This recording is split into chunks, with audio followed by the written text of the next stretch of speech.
لله الذي بنعمة تتم الصالحات أشهد أن لا إله إلا الله وحده لا شريك له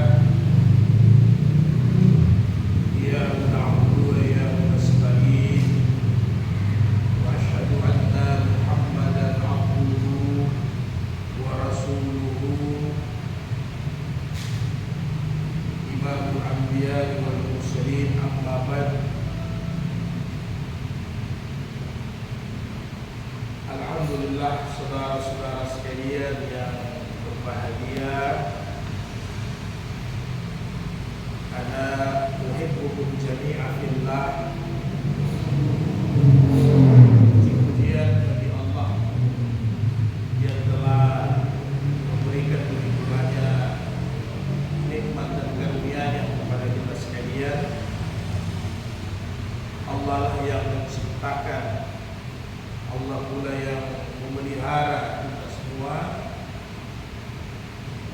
Kemudian di dalamnya kita diberikan begitu banyak kenikmatan, mulai daripada kesehatan, keafiatan, kemudian pekerjaan, harta benda, kendaraan, rumah, keluarga, anak, istri. Kemudian Allah berikan lagi nikmat iman dan nikmat Islam.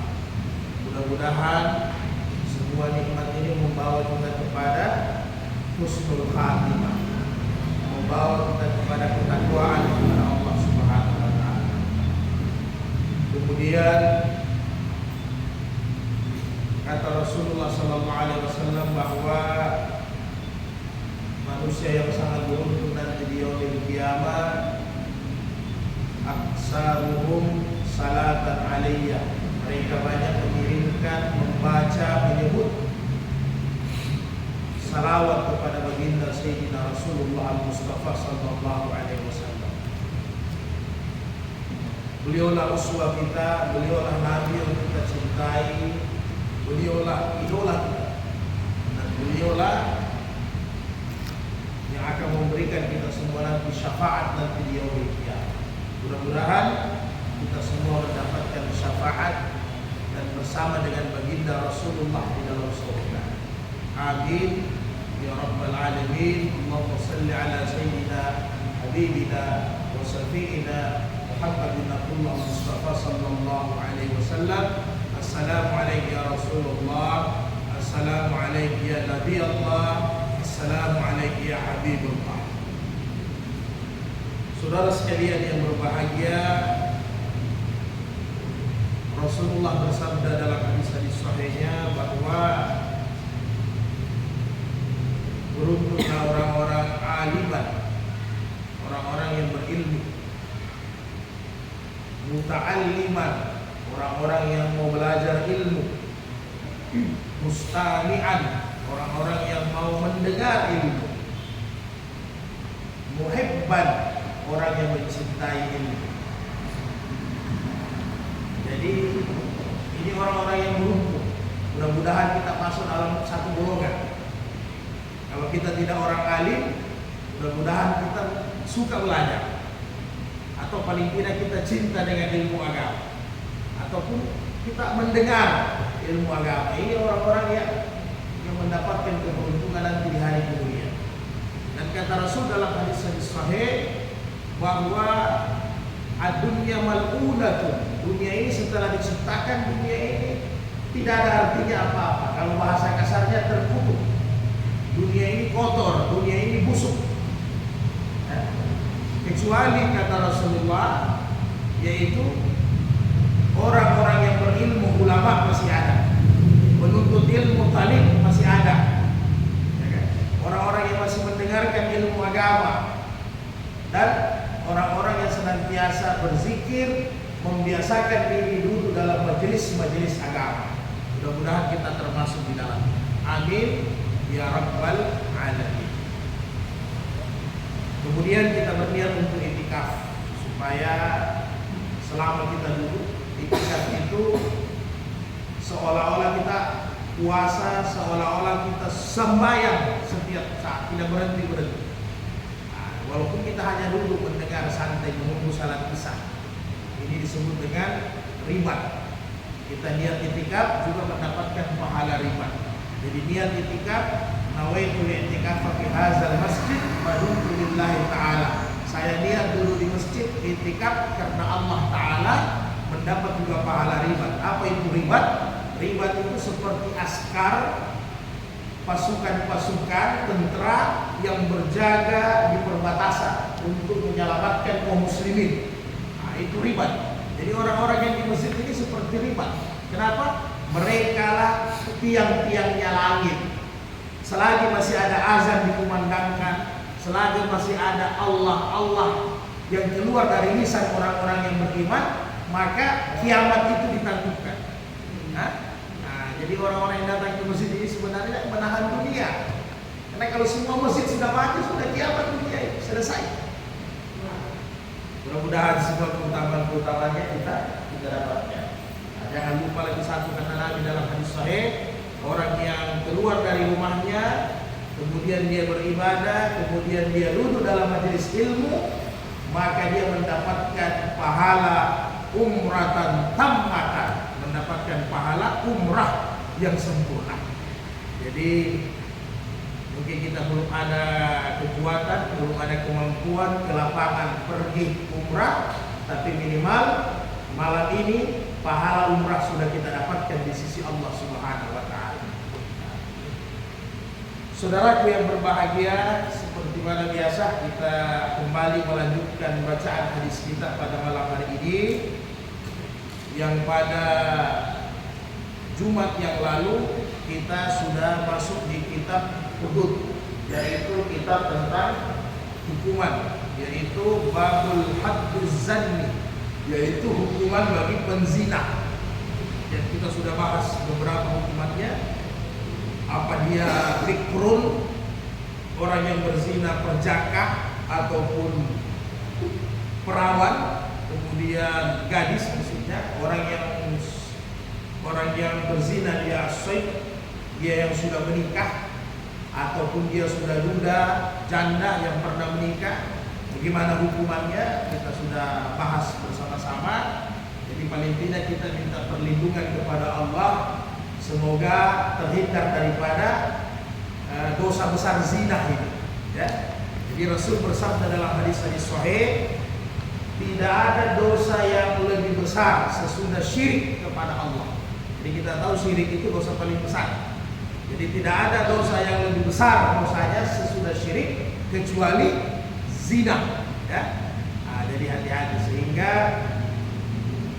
Allah peringatkan kepada kita sekalian. Jadi ketika itu dulu dalam majelis ada beberapa pemuda datang kepada Rasulullah, berkata, ya Rasulullah, izinkan kami berzina. Ya. Jadi izinkan kami berzina. Izin zina. Ya Allah, saya mau berzina, izinkan saya. Jadi sampai sahabat-sahabat melihat ini orang yang datang ini dengan muka yang seram. Ya, kita juga mungkin begitu, kecuali Nabi, karena Nabi itu dakwanya luar biasa ya. Semua ditatap dalam keadaan marah. Ini pemuda datang dalam majelis Rasul minta berzina, minta diizinkan berzina, padahal zina ini haram. Jadi tentunya setiap perkara di zaman Nabi pasti ada hikmahnya. Maka ketika itu Nabi sampaikan, panggil dia dulu di samping saya, ta'al kirim antum ijlis di sini. Kemudian duduk di samping Nabi, baru Nabi sampaikan, kira-kira kalau ibumu dizinai, mau tidak? Kalau anak perempuanmu dizinai, mau tidak? Kalau saudari perempuanmu dizinai, mau tidak? Kalau bibimu dari bapakmu yang disebut dengan khalla mau dizinai, kau mau tidak? Tidak. Kalau tantemu dari ibu disebut dengan amma, kalau dizinai, mau tidak? Tidak. Maka kata Nabi, begitu juga orang lain. Tidak mau ibunya, saudaranya, bibinya mau dizinai. Maka Nabi pegang dadahnya, Nabi doakan. Ya, Allah maghfir zambahu, ya Allah, ampuni dosanya ini pemuda. Wa tahhir qalbahu, sucikan hatinya ini pemuda. Kemudian wa hassin farjahu, jaga kemaluannya. Nah, maka kata periwayat hadis Abu Umamah, sesudah dia mendapatkan ini, pemuda ini paling benci zina. Subhanallah. Jadi dia jaga zina sehingga turun ayat. Nah, ini turun ayat. Ini ayat yang turun wala apa di surat An-Nisa ya, ayat 23 tidak salah ya. Wala taqrabuz zina innahu kana fahisatan wa sa'a sabila. Jadi kata Allah bukan jangan lakukan zina. Wala taqrabu, jangan dekati perkara-perkara yang menyebabkan bisa masuk dalam pintu zina.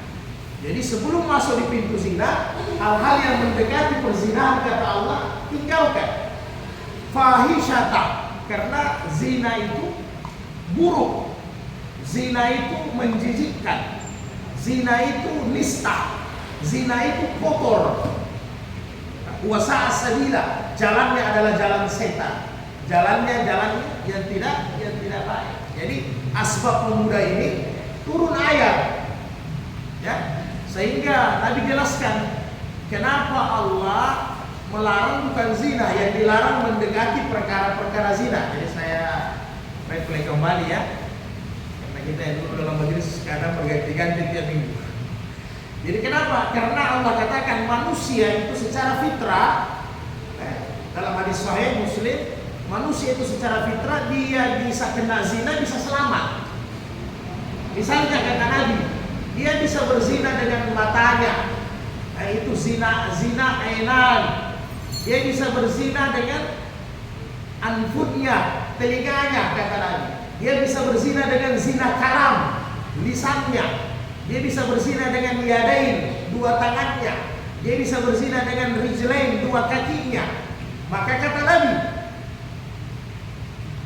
yang membenarkan ini nanti zina adalah kemaluan dan kemaluan. Karena tidak ada zina kemaluan sebelum ada asap-asapnya, baru ada api besarnya. Ya, karena biasanya orang alasan tahu pertama zina mata. Dilihat. Makanya Nabi bilang bukan pandangan. Kalau tidak mampu tundukkan pandangan ya puasa. Kalau tidak mampu juga dengan puasa, banyak berwudu juga tidak mampu ya kawin, kan begitu. Nah, jadi pandangan, setelah pandangan nanti kalam. Ini kan banyak anak-anak muda hari ini ya, dia duda-duda dengan janda-janda juga. Kalam dari mana? Jadi seolah-olah taruh. Padahal ini sudah bahaya. Ambil sekarang kan aksesnya lebih mudah. Kalau dulu tahun 80-an kita akses zina itu yang paling yang ditahu BTS. Ada tempat pelacuran wanita tunasusila, kan begitu. Itu saja yang ditahu. Kalau sekarang tidak harus tondong kiri ini yang zina. Semua zina hari ini kantong kita juga ini zina. Aksesnya mudah, ada aplikasinya, kalau kita buka luar biasa ya. Karena apa? Pandangan mata, lisan sudah mulai zina, tangan meraba, memegang, menyentuh, itu haram Pak. Ya, Nabi bilang dalam hadis-hadis sahih, ini agak memang berat. Nabi bilang dalam hadis sahih bahwa lebih baik kalian kalau ada jarum besi paku lah kalau hari ini, kemudian dia panas, ditusukkan di otak, itu lebih baik daripada menyentuh wanita yang bukan mahram dengan sengaja. Alhamdulillah ya. Kalau Abu Hurairah bilang apa? Kalau Abu Hurairah bilang lebih baik saya dari langit dijatuhkan jatuh dari langit, jelas saya punya tubuh hancur berkeping-keping, itu lebih baik daripada saya menyentuh wanita yang bukan mahram. Kalau ente berkeping-keping hancur, selesai kok. Pertanggungjawaban di hari kemudian selesai, ya kan? Bisa jadi ente syahid kalau jatuh dari pesawat hancur. Tapi kalau menyentuh wanita yang tidak mahram, ini berurusan sampai nanti di akhirat ketika kita dihisab oleh Allah Taala. Nauzubillah min dzalik. Nabi ketika menerima baiat para sahabat-sahabat yang wanita sahabi itu dibaiat, ya, tidak dipegang tangannya, dibaiat dengan lisan, ya, bahwa kami siap berislam, kami siap istiqamah, komitmen dengan agama, begitu, ya. Jadi hati-hati. Kemudian setelah itu tangan, kaki. Jadi biasanya kalau sudah kenalan, sudah dilihat cantik, elok, kemudian sudah kenalan, setelah itu mungkin sudah sempat berbicara, maka apa yang terjadi? Pasti kaki yang melangkah. Kaki melangkah pergi ke tempat zina, dibawa anak orang ke pinggir pantai, atau duda dengan janda boncengan. Ini kan perkara-perkara yang orang anggap lumrah tapi haram. Ya, akhirnya apa? Akhirnya terjadilah zina betul. Nabi bilang terjadilah kemaluan dengan kemaluan. Jadi makanya kita hindari. Ya, yang lalu sudah kita sampaikan, hati-hati. Jangan masuk rumah orang, bertamu di rumah orang, langsung di tengah pintunya tok-tok assalamualaikum. Itu fitnah. Ya, auratnya rumah itu adalah pintu, kata Nabi. Maka di samping-samping pintu supaya tidak langsung kena auratnya orang. Atau tiba-tiba suaminya, anak laki-lakinya tidak ada, kita datang bertamu, kita masuk di situ, itu fitnah. Oh, tidak apa-apa, sudah biasa, tidak boleh, Pak. Aturan agama ini bukan melarang, mencegah. Ya. Jadi karena ini setan pintar, tidak langsung dia bilang Anda bunuh diri, tidak. Setan tidak langsung bilang masuk di api, tidak. Setan itu pintar, permainannya pintar, ya. Sedikit demi sedikit, sedikit demi sedikit kita masuk di jurang, masuk di perangkapnya. Jadi mudah-mudahan ya kita terhindar daripada perkara-perkara zina ini ya. Karena kata Nabi tidak akan kiamat dunia apabila zina ini tidak merebak. Ya. Kalau hari ini mungkin sudah terbukti, sampai-sampai Nabi bilang orang hilang urat malunya. Mereka berzina di pinggir-pinggir jalan, seperti mana bahimah binatang-binatang. Ini yang terjadi hari ini ya. Orang laki-laki tidak mahram berani bawa anak orang di pinggir jalan dulu berlama-lama, halwat, padahal yang ketiga setan, kata Nabi, tidak ada mahramnya dan sebagainya. Ini sudah mulai menuju tanda-tanda kiamat. Jangan sampai kita yang pelaku-pelakunya. Kalau kiamat pasti kiamat Pak Guru. Karena ini kiamat ini alaminya alam. Ya, seperti umur pasti tua mati. Dunia juga begitu akan kiamat, tapi jangan kita yang buat. Kita pelaku yang tanda-tanda kiamat, akhirnya bahaya. Jangan sampai kita termasuk pelaku tanda-tanda kiamat. Salah satunya adalah perzinahan ini, dijaga betul baik-baik. Lihat. Jadi yang lalu kita sudah masuk hukuman-hukumannya sudah. Sekarang hari ini malam ini kita masuk ke hadis 1059. Hadis ke 1059 ini masalah ini homoseksual ya. Kalau sekarang yang populer itu apa? LGBT ya. LGBT, liwat, gaya apa semua ya.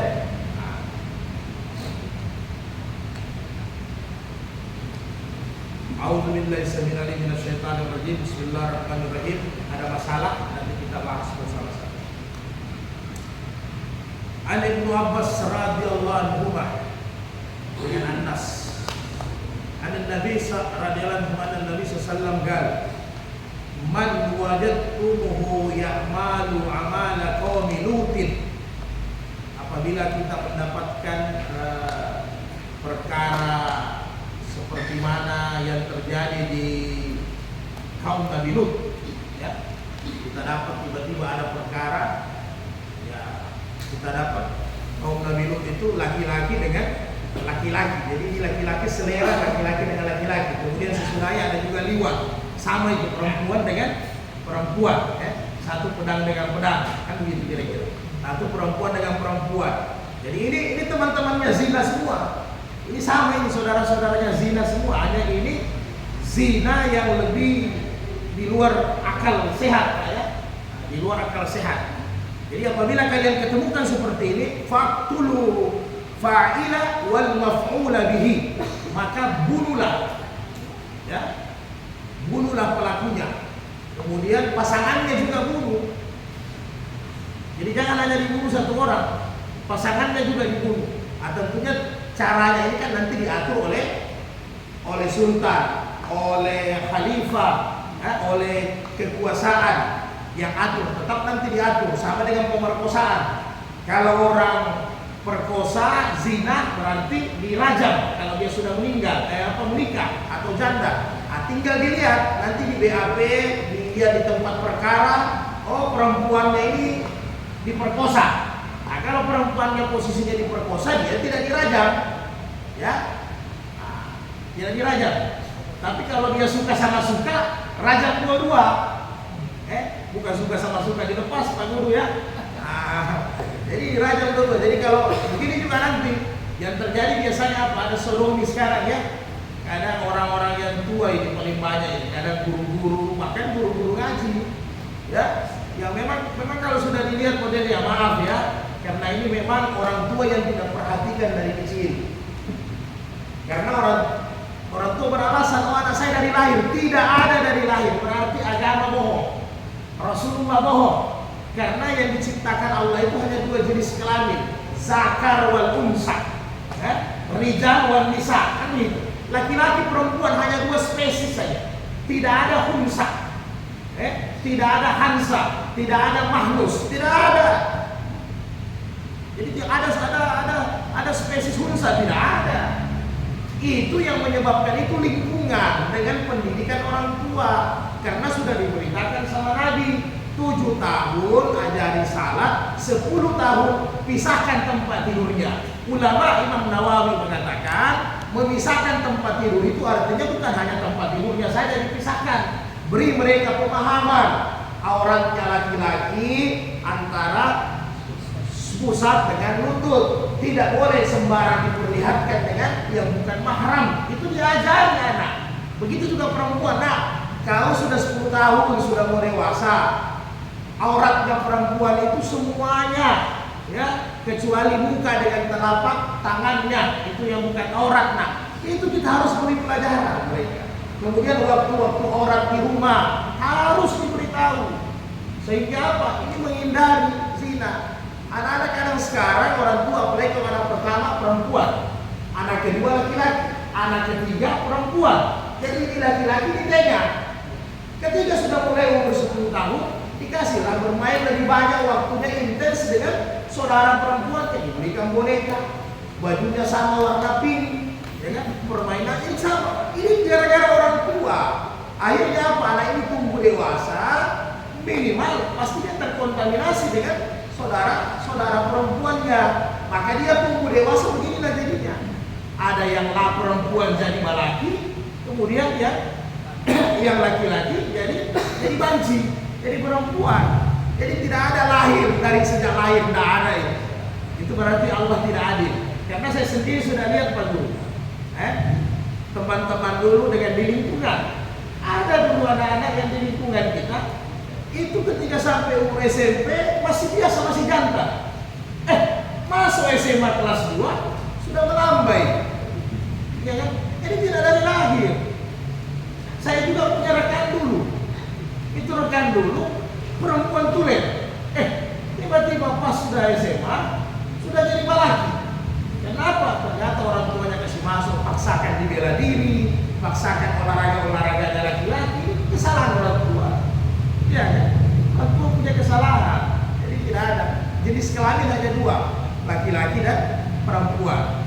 Nah, jadi apabila kita dapatkan seperti begini, homoseksual dengan liwat, ini hukumannya dalam Islam sebenarnya harus dieksekusi, harus dibunuh. Begitu juga kata Rasulullah, wajadtumuhu waqa'a ala bahimmati fa'aqtuluhu wa'aqtulul bahimmata. Apabila kau melihat ada laki-laki atau perempuan berhubungan dengan binatang, ini ada apa terjadi? Jadi yang Nabi sampaikan itu terjadi semua. Dia berhubungan dengan binatang, maka apa? Bunuh dia, bunuh juga binatangnya. Dua-dua dibunuh Pak. Binatang tidak bersalah, yang ditakuti ada bahaya. Jadi sekarang orang alasan, ya kalau non muslim oke lah, dia saudara kita non muslim dia pelihara anjing, ya emang bagi mereka tidak apa-apa. Tapi ada juga orang-orang Islam ikut-ikutan. Apalagi anjingnya itu sudah anjing apa? Elder itu yang besar, kayaknya lebih besar daripada dia itu anjing. Iya kan? Mereka tidak sadar sudah berkiblat kepada barat, ya non muslim, dibawa tidur di ranjang, dan banyak yang terjadi Pak ya. Sudah ada seks dengan ular, ada seks dengan binatang-binatang peliharaan. Nauzubillah. Tapi kalau ini sudah luar biasa. Ada sudah seks dengan apa? Kuda, keledai, banyak yang terjadi. Dan ini citra anjing, banyak yang terjadi. Jadi hati-hatilah. Ini sudah penyimpangan yang luar biasa, ya. Sudah penyimpangan yang luar biasa. Jadi kalau terdapat yang begini, jadi hukumannya dalam Islam itu memang dieksekusi. Jadi Ibnu Abbas, Ibnu Umar malah tambah lagi ahli-ahli fikihnya Nabi. Jadi cara membunuhnya bukan dirajam. Itu kalau dirajam itu orang berzina. Cara membunuhnya bukan dipancung itu orang yang membunuh, kan? Kemudian cara membunuhnya itu dengan cara ditaruh di tempat yang tinggi. Kalau dulu bukit ya, ditaruh di tempat yang tinggi, disuruh tobat. Ya, setelah dia didapat, dia tobat. Ini cara pengampunannya. Masuk surga dia kalau dia tobat. Setelah dia tobat, nanti ditaruh di tempat yang tinggi, kemudian dibuang dari atas. Nah, kalau masih hidup, baru dibayar. Nah, tapi rata-rata kalau di tempat yang tinggi selesai itu. Ya, kalau yang 20-30 meter selesai. Ya, kecuali mereka yang belum ajalnya, masih ada napasnya satu-satu. Nah, begitu cara hukumannya. Jadi di zaman Nabi ada yang begini, ada. Seperti mana orang berzina. Ma'is datang kepada Nabi di masjid, ya Rasul saya berzina, ya Rasul saya berzina, rajam saya, dirajam. Ada juga begini, setelah didapat mereka mau bertobat. Jadi mereka tidak lari dari hukum. Bahkan mereka punya kelainan itu, mereka tobat kepada Allah. Maka datang dihukum. Begitu cara hukumannya. Setelah itu disalahkan seperti biasa. Kalau begini tobat, maka diterima tobat. Insya Allah masuk surga. Ya. Terima tobat. Jadi hati-hati. Kemudian berikutnya ayat an Ibnu Abbas radhiyallahu taala qala la'ana Rasulullah sallallahu alaihi wasallam al-muqnasina min ar-rijali wal mutarajjilati min an-nisa wa kana ahrijuhum min buyutikum rawahu Bukhari. Jadi kata Rasulullah, Allah melaknat laki-laki yang bertingkah seperti wanita dan sebaliknya wanita yang bertingkah seperti laki-laki. Ini Allah laknat. Jadi kita ada anak biasa kena pikir masih kecil, anak laki-laki atau anak perempuan dikasih pakaian yang terbalik. Maksudnya apa? Anak perempuan dikasih pakaian laki-laki. Ya, dibiasakan anak laki-laki dikasih pakaian perempuan, dianggap ini seperti hiburan, padahal bahaya Pak, tidak boleh. Begitu juga kita, tidak boleh laki-laki pakai pakaian wanita, wanita pakai pakaian laki-laki, tidak bisa. Jadi bukan nanti dia malu, kita anggap ini hiburan. Akhirnya gara-gara kita senang dengan kemerdekaan, ya sah-sah saja. Namanya kita gembira dengan hari merdeka. Ini hati-hati Pak, siapa tahu ada nanti jadi Pak RT, Pak RW. Hati-hati, kita karena senang dengan kemerdekaan, akhirnya melebihi batas norma-norma agama yang kita sudah inginkan. Apa? Sepak bola laki-laki pakai baju daster, boleh. Sepak bolanya boleh, silahkan. Tapi jangan dipakai pakaian wanita. Begitu juga sebaliknya, pakaian wanita dipakai, sepak bola wanita pakai pakaian laki-laki. Tidak bisa, haram hukumnya. Tak boleh. Kita anggap ini seperti hiburan. Hiburan yang salah, ada hiburan yang dibolehkan, ada norma-normanya. Kita ini umat beragama, tidak bisa sembarang. Ada dia punya rel. Jadi kita pakai daster main bola, tidak bisa. Jangan. Auzubillah min dzalik. Ya. Ini yang dosa ya RT-nya, Pak RW-nya yang dosa itu. Padahal kita bersyukur dengan kemerdekaan, bersyukur dengan hari-hari besar, tapi jangan sampai melanggar norma-norma agama, aturan-aturan agama. Bahkan kata Rasulullah, apabila ada yang begini, ukhrijuhum min buyutikum, keluarkan dia dari rumahmu. Artinya apa? Dia harus direhabilitasi. Jadi hati-hati. Karena kalau sudah ada orang kelainan begini, penyakit, Anda bawa dia tidur di rumah, ya. Ya mungkin mudah-mudahan anak-anak banyak belum dapat. Tapi kalau orang pergaulan sudah, ya usia sudah pasti banyak. Kenapa? Orang-orang yang sifatnya seperti homoseksual atau liwat bahaya. Tengah malam dia cari ente orang. Ya. Makanya kata Nabi dalam hadis-hadis lain, kalau tidur jangan laki-laki dengan laki-laki satu selimut. Boleh perempuan dan laki-laki satu selimut? boleh suami istri, labas, halal. Jadi bayangkan laki-laki dengan laki-laki saja jangan sampai tidur berdekatan kata Nabi, apalagi satu selimut, tidak boleh. Makanya kalau di pondok-pondok pesantren kan ada aturan ya, yang dikasih jarak. Jadi jangan tidur itu berdekat-dekatan begini laki-laki dengan laki-laki, ini bahaya. Malam dia keliling tangannya Pak, ya terus terang aja ini. Dan ini banyak terjadi di pondok-pondok pesantren. Lebih baik kita supaya ini warning, kita berhati-hati.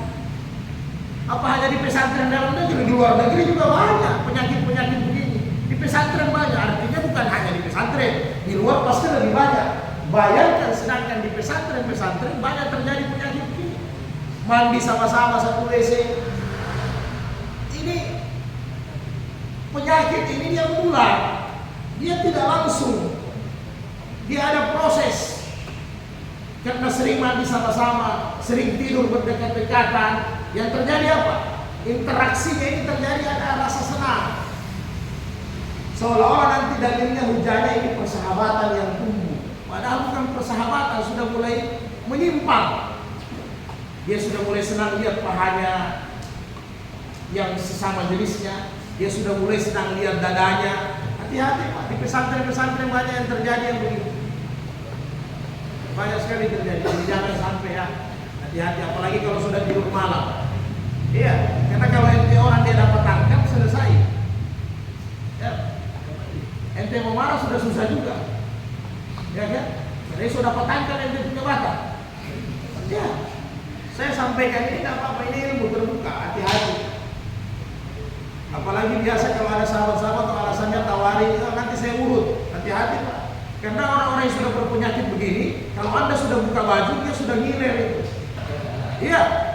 Apalagi kalau dia dapat kulit-kulit sawo matang. Makanya hati-hatilah.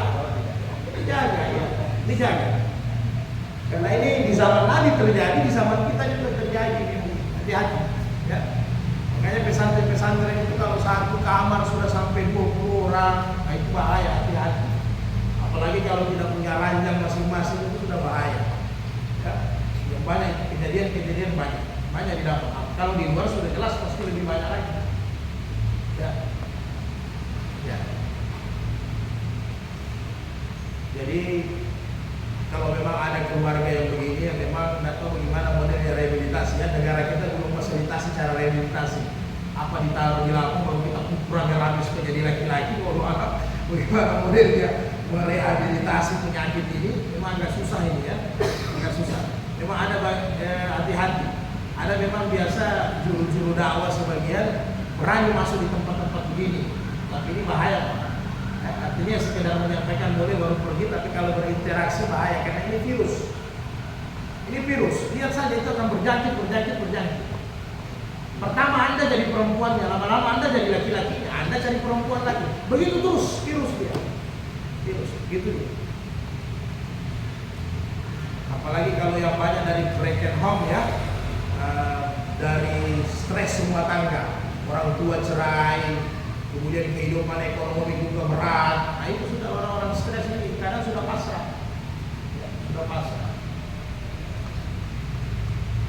Jadi kalau ada dapat memang sudah melambai ya maaf ya, sudah hati-hati. Ya, hati-hati. Itu sudah rata-rata ya. Tidak mau jauh-jauh itu, 80%. Kita bukan fitnah, hati-hati. Ya. Jadi kalau laki-laki, harus laki-laki dulu.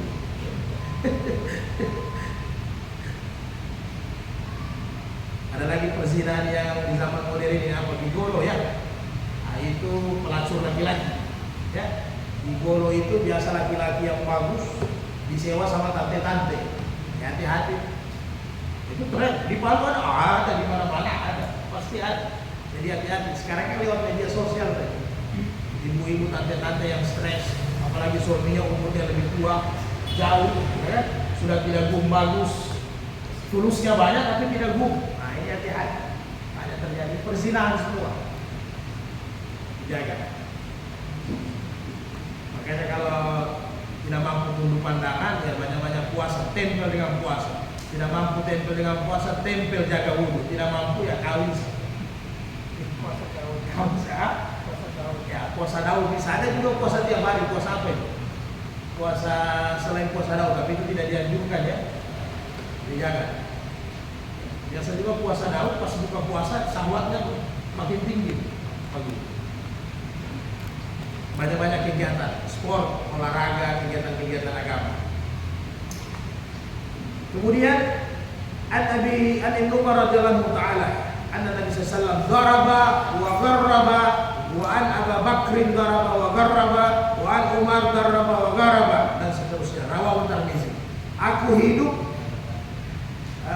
di zaman Abu Bakar, Umar, Utsman Khalifah, maka mereka memukul dan mengasingkan bagi penzina pemuda atau pemudi. Kemudian merajam bagi laki-laki yang sudah pernah menikah, janda atau duda yang berzina. Jadi dari zaman Nabi tidak putus sampai zaman Khalifah ini berjalan dengan bagus ini hukuman-hukuman. Jadi sebenarnya tugas kita sesudah itu yang melanjutkan ini barat kan begitu. Hanya kebetulan sebuah negara-negara sekarang sudah tidak sistem khilafah, jadi republik hukumnya juga sudah berbeda-beda. Ya. Makanya banyak orang berzina ya lolos dari hukum. Karena sedikit sekali orang berzina itu kena pidana. Sedikit sekali. Yang kena pidana orang berzina perkosa saja. Pemerkosaan. Kalau yang lain tidak ada pidananya, Pak ya. Bahkan selingkuhan yang didapat di hotel-hotel kayaknya paling diinterogasi, ya kan, kekeluargaan selesai. Selesai pidana lah. Kayaknya begitu Mas ya, tidak masuk penjara. Uang berapa juta, tahu uang kemana? Pakai plus lagi ya. Tidak ada pidananya, belum ada nomor KUHP-nya kayaknya. Cewek dengan cowok juga kalau dia berzina ya tidak ada juga kayaknya pasalnya. Belum ada pasal-pasalnya ya, paling bimbingan. Ya kan begitu. Begitu juga barangkali kalau guru dengan murid. Tidak ada pasalnya. Paling jabatan dikasih guru. Sanksi sosial, hukum sosial. Kemudian An-Nabi Hurairah kala Rasulullah idfa'ul hududa ma wa'addatum laha madfa'ah. Jadi kalau kita dapat hadis-hadis ini saya salah satu saya sampaikan. Tolaklah hukuman-hukuman selagi dapat jalan untuk menolaknya. Hadis ini dhaif ya. Ini hadis-hadis yang dipakai pengacara ya. Pengacara-pengacara yang sok religi ya. Nah, jadi selama ini kita tidak pernah baca hadis-hadis dhaif, aja saya sampaikan. Jadi itu bukan hadis dhaif ya, disingkat. Kalau kita dengar hadis tolaklah hukuman-hukuman selagi dapat jalan untuk menolaknya. Ya, mungkin lewat pengadilan, lewat bayar, lewat riswa, sogo dan sebagainya. Benar. Jadi artinya kalau Anda mau tolak berarti ada bukti, ya, ada saksi yang membenarkan Anda. Jadi jangan cari argumentasi lain, berhujah lain, belok-belok kanan, belok kiri untuk menutup kesalahan. Ya, pakai lagi pengacara sudah terang-terangan anaknya berzina, ya. Bukan hanya berzina, dia perkosa orang, kemudian orang tuanya bela pakai pengacara. Nah ini orang tua yang salah ya. Supaya anaknya jangan sampai masuk penjara dan sebagainya, kan nanti dia bayar. Ini tidak ada gunanya. Dosa besar. An Ibnu Umar radhiyallahu anhu qala Rasulullah ijtanibu hazil qazurati.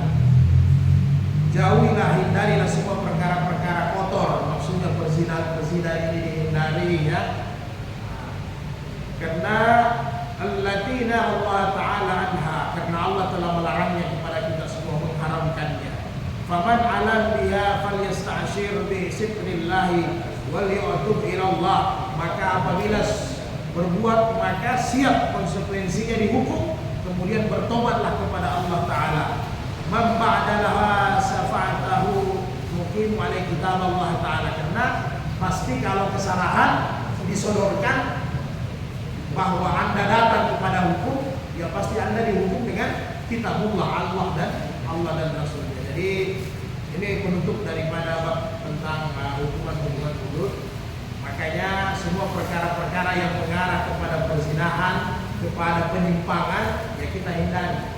Kalau perzinahan ya sudah seperti tadi, menjaga mata, menjaga dua tangan, menjaga kaki, menjaga semuanya dijaga, supaya jangan sampai ke perzinahan. Pergaulan juga dibatasi. Bukan berarti kita tidak bergaul dengan perempuan, dengan laki-laki, bergaul, tegur sapa, tapi ada normanya, ada batasan-batasannya. Ya, ada batasan-batasannya. Bukan berarti kita kuper, kurang pergaulan dan sebagainya. Tidak, tetap, tapi ada batasannya. Ya, jangan melebihi. Ya. Nabi juga kasih pengajian sama sahabi-sahabi, sama wanita-wanita muslimah, tapi ada aturan-aturan, ada tata caranya. Ya. Berbayar, masuk Islam, ada tata caranya. Tidak perlu dengan jabat tangan, tidak perlu dengan cium lutut, tidak perlu dengan cium pundak dan sebagainya. Ini tidak ada. Ini ta'zim yang di luar aturan. Kita disuruh menghormati guru, iya, betul, karena guru seperti orang tua. Tapi ada cara-caranya. Kalau lawan mahram, bukan berarti dia guru kita jadi mahram, tidak boleh. Ya, akhirnya apa? Biar guru kita cium jidat. Akhirnya perempuan juga ikut, santri-santri watinya juga ikut, nggak boleh. Ini bahaya Pak, jangan dianggap biasa, nggak boleh ya. Dijauhi semua perkara-perkara yang menuju kepada zina. Kemudian bab yang selanjutnya masih bisa kita bahas ini, babul haddil kazab. Ini bab tentang hukuman hadnya juga bagi orang yang menuduh. Jadi seimbang, ini agama ada perimbangan. Jadi hukuman bagi orang yang menuduh, memfitnah orang berzina juga dibahas dalam aturan Islam. Kalau bahasa Arabnya kazb ini, kalau dalam bab apa yang lalu berburu ya sudah kita bahas. Kazab ini batu, ya, batu dilempar, dipakai berburu, atau kertapel ya, atau panah. Nah, ini kan Nabi larang. Kenapa? Karena Nabi bilang melempar seperti ini kertapel tidak membunuh, menyiksa. Ya, jadi jangan berburu pakai hal yang tidak bisa membunuh. Lalu kita sudah bahas berkali di bab pembunuhan. Jadi kalau mau berburu, yang jelas panah langsung mati. Pistol kalau sekarang kan apa, senjata, senapan itu langsung mati. Jangan berburu pakai batu. Kalau ente memang ahli langsung di kepala, langsung mati, tapi tidak. Batu jadi buta. Kalau panah anak-anak itu kan hanya bikin buta saja. Itu Nabi larang. Nah, ini maksudnya kazab. Nah, kazab dalam bab fitnah artinya berarti melempar orang, ya, melempar orang dengan batu, memfitnah maksudnya, ya. Nah, itulah kira-kira. Jadi ada juga hukumannya. Jadi tidak seenaknya orang yang dituduh berzina habis itu dia dihukum, sedangkan orang padahal tidak betul. Jadi ada juga hukumannya orang yang menuduh. Jadi jangan sembarang. Lalu kan kita sudah bahas bahwa kalau kita mau mengatakan si A itu berzina, harus ada bukti 4 orang saksi.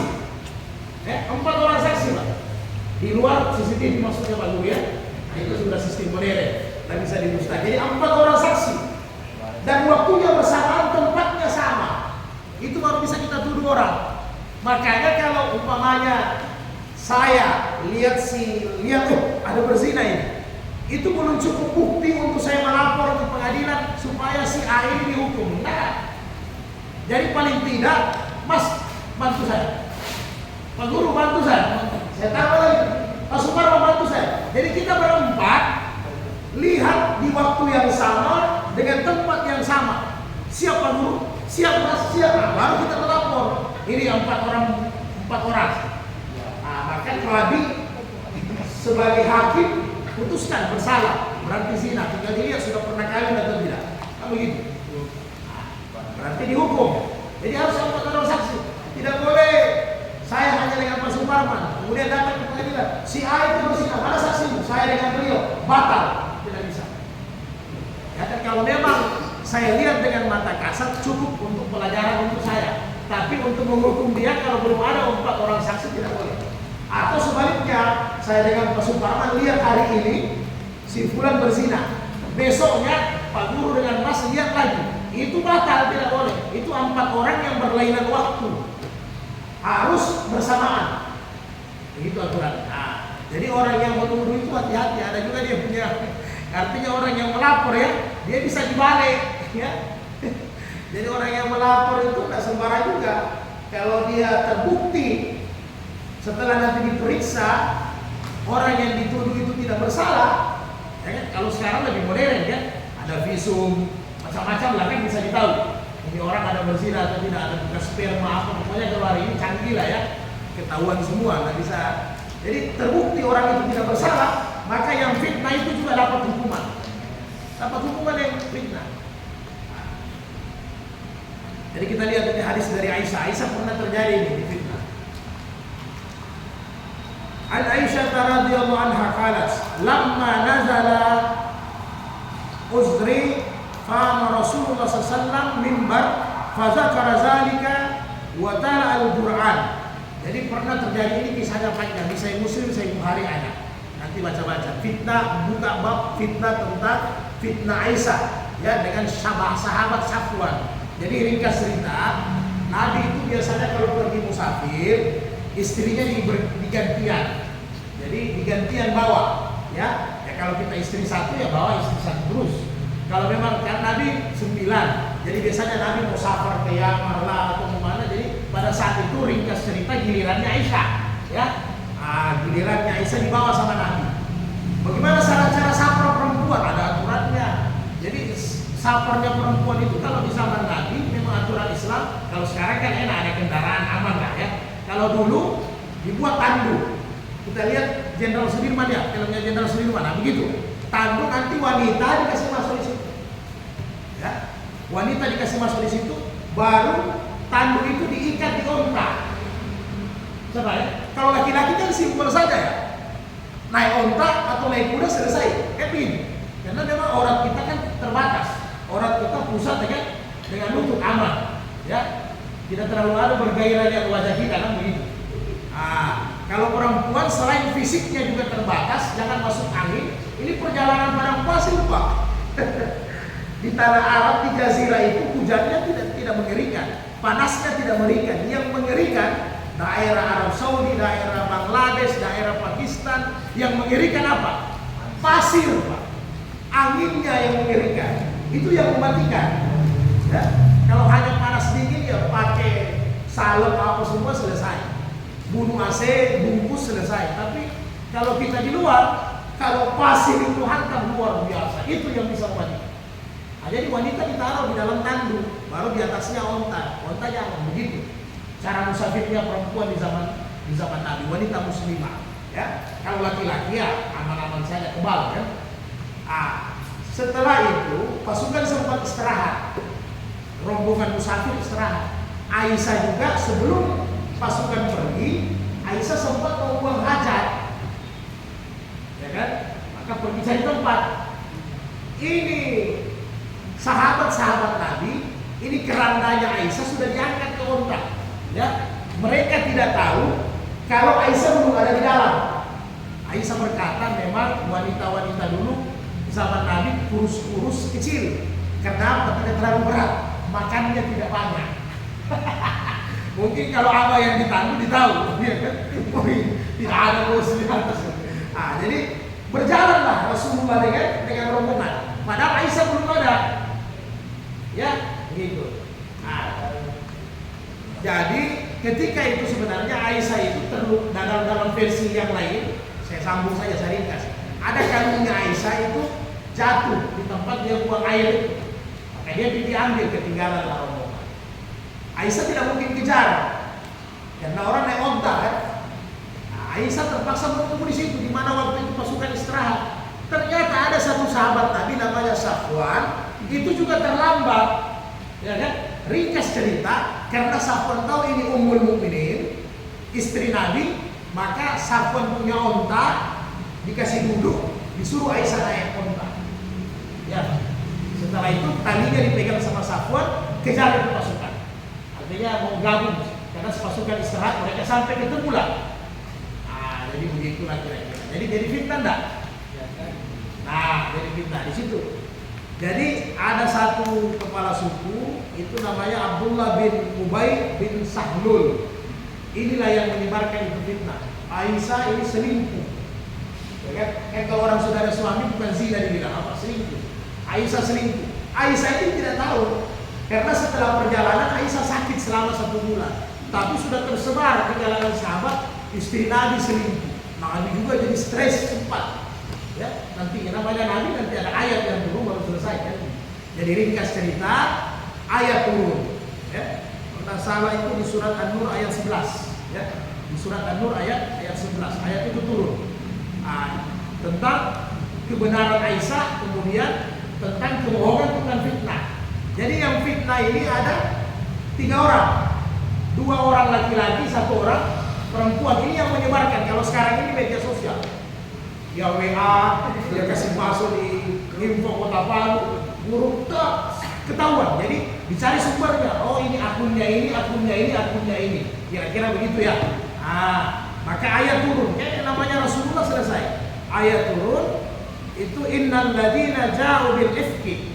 Jadi usbatu minkum. Sesungguhnya orang yang datang buat adu domba atau buat fitnah itu adalah orang dalam sendiri kata Allah. Ini ngerinya kalau hidup di zaman Nabi ya. Karena pasti kita ketahui. Jadi orang dalammu sendiri ya Rasul.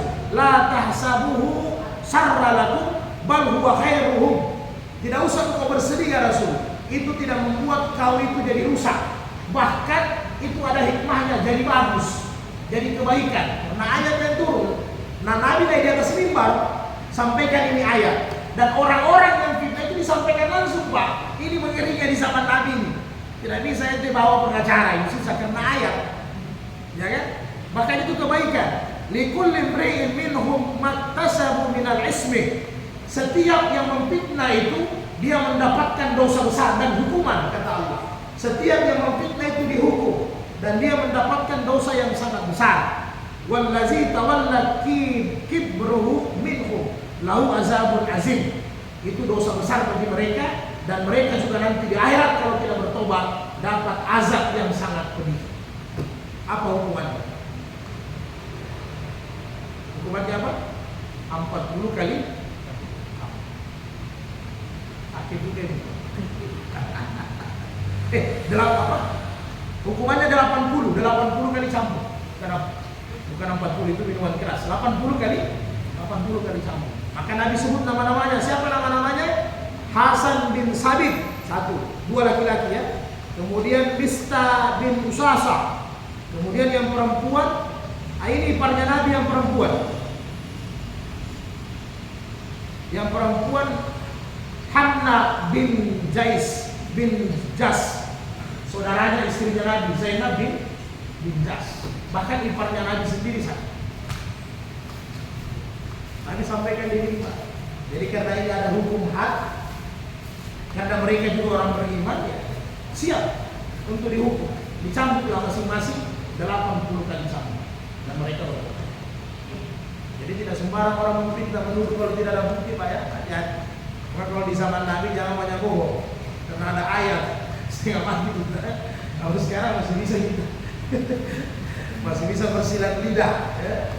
Hati-hati. Nah, jadi 3 orang inilah yang dicambuk. Itu hukuman bagi orang yang memfitnah. Kalau tidak betul. Jadi hukum Islam ini berimbang. Dijelaskan dari Anas bin Malik awwalu lian. Nah, ini ada lagi lian. Lian ini kalau dalam fikih suami yang menuduh istri berzina ya. Nah, suami yang menuduh istri berzina. Jadi terjadi pertama lian di Islam karena fil Islam an Syarika bin Sahma. Jadi Syarika bin Sahma ini dituduh sama fazafahu Hilalun bin Umayyah sama Hilal bahwa biamraatihi bahwa ini Syarik berzina dengan istri saya. Jadi kalau suami tuduh istrinya berzina itu namanya lian ya dalam fikih. Ente berzina dengan istri saya, maka dibawa permasalahan ini kepada Nabi. Dibawa faqala lahum Nabi sallallahu. Maka kata Nabi al-bayyanatu wa illa fahud fi zahrika. Jadi kata Nabi, wahai suami, kau tuduh istrimu zina dengan si fulan, boleh. Nabi bilang, tunjukkan bukti Jika tidak bisa kau tunjukkan bukti, kata Nabi, maka siap-siap punggungmu diderah 80 kali. Oke? Jadi kalau suami tuduh istrinya berzina, harus cari bukti betul. Kalau sekarang sebenarnya buktinya tidak repot. Kalau bersama Nabi memang repot, 4 orang saksi ya. Kalau sekarang ya mata CCTV dari pintu rumah 1, ruangan tengah 2, ya. Mau masuk kamar 3, di kamar ada CCTV lengkap 4.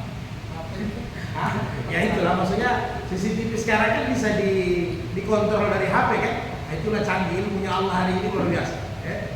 Nah, kalau dulu memang harus banyak saksi. Tinggal nanti dicari di pengadilan. Apakah ini video editan atau tidak kan begitu. Karena sekarang kan pintar juga, ada yang ahli untuk edit, tapi ada juga ahli yang bisa tahu ini asli atau tidak kan begitu. Nah, jadi kalau mau tuduh istri harus cari bukti yang jelas. Ya. Tapi kalau istri yang bagus, dia muslimah, memang sebenarnya susah. Memang kalau mau menuduh istri yang kita punya istri juga keluyuran seperti kita, ya memang susah Pak. Ya, mana boleh tahu setengah mati kecuali dipasang chip di kepalanya kan, perlu dikontrol. Nah, jadi tinggal suami saja, ya, tinggal suami. Jadi selingkuhan ini memang beratnya ke wanita. Kenapa? Karena wanita tidak boleh menikah 2. Ya, poligami ada, tapi poliandri tidak ada dalam Islam. Urusan nanti itu poligami urusan lain.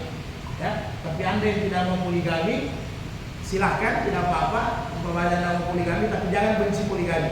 Kan begitu. Karena itu syariat agama. Mungkin tidak cocok untuk Anda, tapi sama laki-laki lain mungkin sama kita tidak cocok. Sama laki-laki lain yang mungkin cocok. Ada orang istrinya sudah kanker kronis, sudah tidak mampu layani, ada macam-macam lah. Ada yang sudah kena macam-macam sekarang ya. Istanya, ada juga sudah istrinya sudah tua. Jadi tetap poligami itu ada dalam Islam karena untuk menangkal perzinahan. Jangan sampai laki-laki selingkuh, pergi bermain di luar, itu lebih haram, lebih besar dosanya. Tapi kalau poliandri tidak ada, karena itu menyangkut nasab keturunan manusia di rahim perempuan. Ya, itu dia tidak boleh campuran, karena sudah begitu aturannya ya. Walaupun kenyataannya hari ini ada perempuan sampai 3 suaminya, sampai 4 bahkan 5 ya. Nah, bahkan 5 suami. Ditanya anaknya siapa, anak bareng-bareng. Ini mahal ini sebenarnya kalau non muslim ya tidak ada masalah ya, bukan ranah kita kalau dia non muslim. Tapi kalau dia muslim, sebenarnya pemerintah turun tangan, kita orang Islam turun tangan nasihati, karena ini salah perzinahan ya, ini sudah perzinahan kalau dia muslim. Kemudian satu hadis lagi, An Abi Hurairah qala Rasulullah man qadhafa mamlukahu yuqammu alaihi al-had yawm al-qiyamah illa ayyakuna kama qala Allah mutafaqqun alaihi kama qala mutafaqqun alaihi Bukhari Muslim. Begini. Jadi jangankan orang yang merdeka ini di zaman Nabi. Sekarang kan tidak ada budak. Kalau di zaman Nabi kan ada budak. Jadi kita saja fitnah kita punya budak. Budak itu dirinya dia tidak miliki. Budak itu kita tidak gaji, gratis.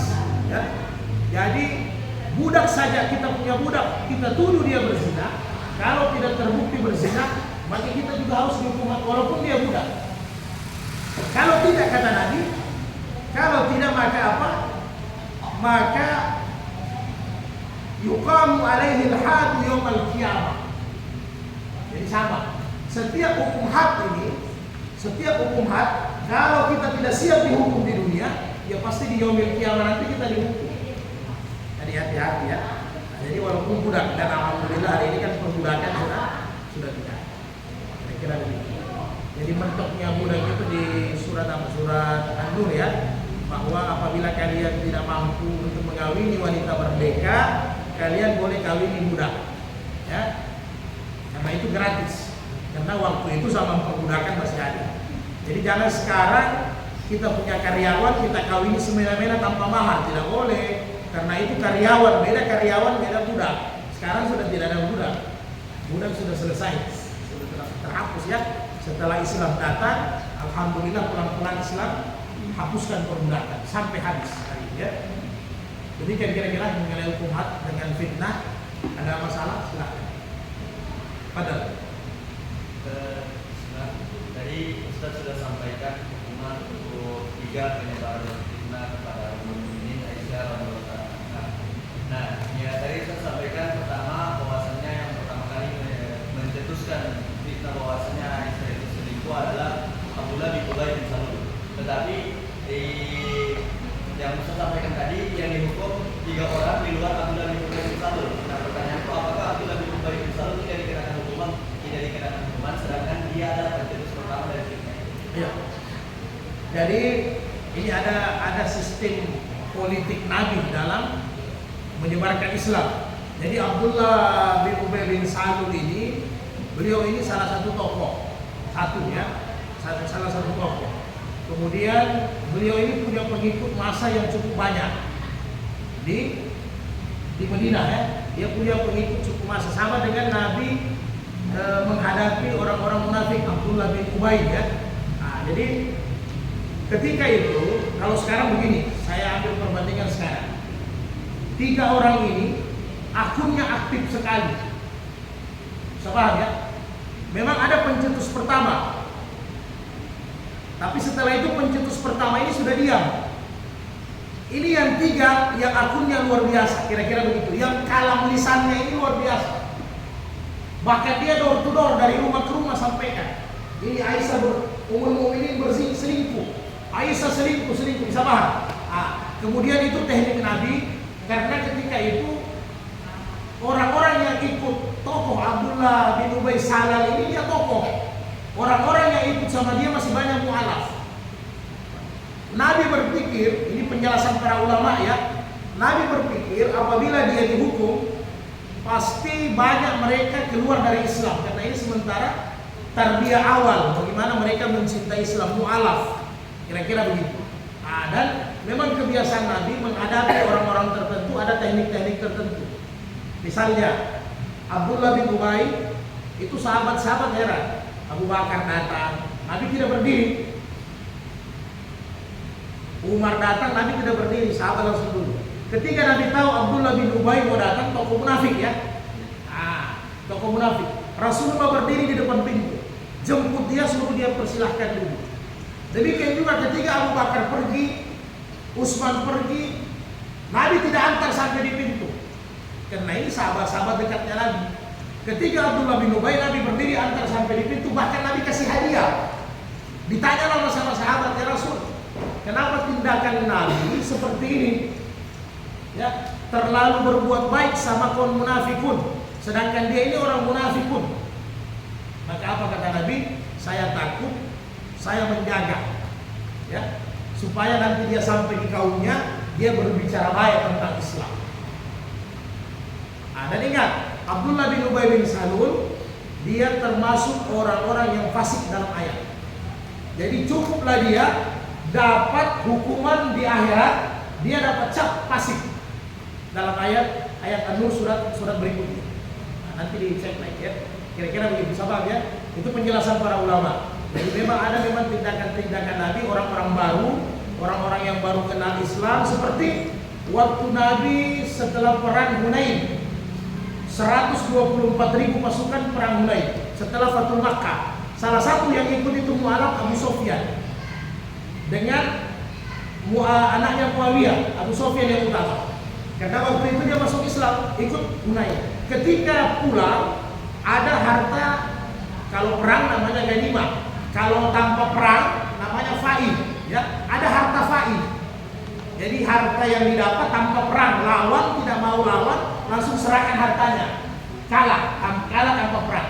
Jadi ketika ada harta fa'id dibagi, Abu Bakar, tokoh-tokoh utama awal-awal masuk Islam, Umar, Utsman, itu dikasih hanya sedikit. Ini Abu Sufyan dikasih sampai 2.000-3.000 onta pembagian dia. Sampai ada yang protes. Padahal Nabi aturannya kalau Nabi juga ada pembagian sekitar 20%. Jadi setelah orang protes, kenapa Abu Sufyan begitu? Karena memang Nabi sengaja menghibur dia, karena dia baru mualaf Abu Sufyan. Yang kedua, supaya nanti Abu Sufyan bisa menarik saudara-saudara yang kafir lagi untuk masuk Islam. Jadi kira-kira begitu. Itu teknik politik Nabi ya, teknik politik Nabi. Nanti baca-baca dia ada satu kitab apa, Zulfikriyah, bagus itu. Bagaimana pemikiran Nabi dalam hal-hal tertentu, seperti di dalamnya ada Nabi mengawini Maria Al-Qibtiyah, mamanya Ibrahim. Itu Nabi tidak ada sekali sebenarnya rasa cinta dan sebagainya kan, karena Maria ini adalah bapaknya Raja Mesir. Jadi terpaksa Nabi kawini untuk teknik-teknik dakwah lah ya, kira-kira begitu. Dan banyak cara-cara Nabi seperti itu, sehingga Islam bisa tersebar ya. Ada lagi? Ada? Cuma kemarin kan sudah dijelaskan tadi